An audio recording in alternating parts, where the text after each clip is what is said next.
जब हम fruit juice पीते हैं तो सबसे पहले मुंह में उसकी मीठास और खुशबू रिसेप्टर्स को एक्टिवेट करती है और सलीवा के एंजाइम्स जूस के नेचुरल शुगर्स को तोड़ना शुरू कर देते हैं। हर सिप के साथ जूस स्मूथली गला से होता हुआ एसोफेगस के रिदमिक मूवमेंट्स पेरिस्टालसिस के थ्रू पेट तक पहुंचता है। स्टमक के अंदर एसिड और एंजाइम्स फ्रूट जूस के माइक्रोन्यूट्रिएंट्स को और फाइनली ब्रेक करते हैं, जिससे एक स्मूथ चाइम बनता है। ये चाइम धीरे धीरे स्मॉल इंटेस्टाइन में मूव होता है, जहां विल्ली और माइक्रोविली जूस के विटामिन्स, मिनरल्स, एंटीऑक्सीडेंट्स और नेचुरल शुगर्स को अब्सॉर्ब करके ब्लड स्ट्रीम में भेजते हैं। खून के जरिए ये न्यूट्रिएंट्स दिमाग, दिल, मसल्स और सेल्स तक पहुंचकर उन्हें एनर्जी, हाइड्रेशन और सेल्यूलर रिपेयर के लिए फ्यूल देते हैं।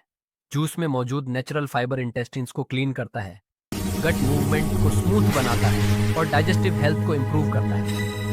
एंटीऑक्सीडेंट्स बॉडी से फ्री रेडिकल्स को न्यूट्रलाइज करते हैं, इम्यूनिटी स्ट्रांग होती है, स्किन ग्लो करती है और ओवरऑल एनर्जी लेवल बढ़ता है।